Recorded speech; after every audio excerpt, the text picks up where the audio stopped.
The residential housing market has been in free fall for years. The crash started to surface in late 2006. The following year, home prices began stuttering as almost a decade of property value gains came to an end.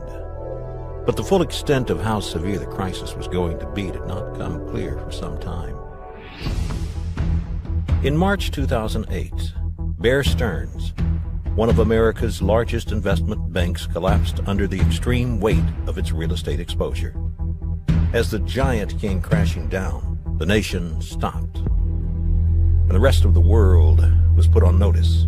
The bubble had officially burst.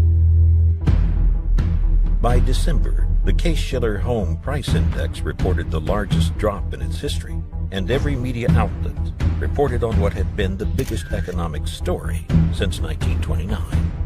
By 2010, economic commentators began comparing the era to come with that of the Great Depression.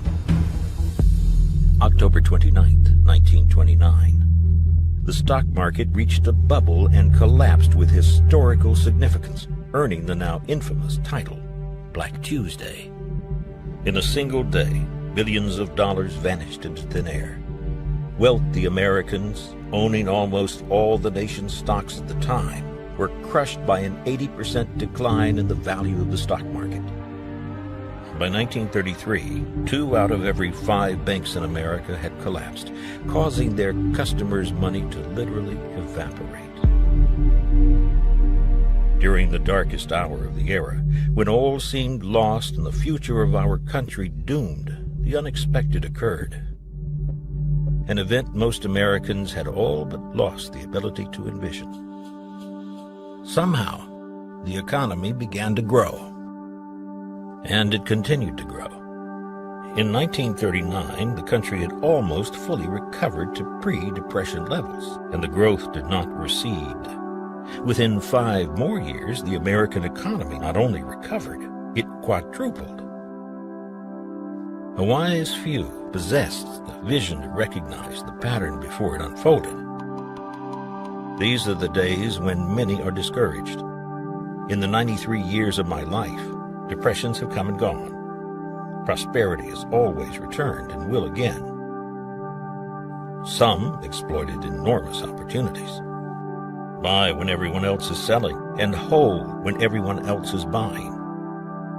This is not merely a catchy slogan. It is the very essence of successful investments. John Paul Getty's massive fortune originated primarily from the acquisition of real estate and oil interests during the midst of America's greatest depression. Like then, the opportunities of today are rampant. Fortunes will be made, both large and small, by wealthy and common men alike. The return of prosperity is inevitable. In the words of one of the richest men in the world, and arguably the greatest investor of all time, I will tell you how to become rich. Be fearful when others are greedy, and become greedy when others are fearful. We may never see uncommon times like this again.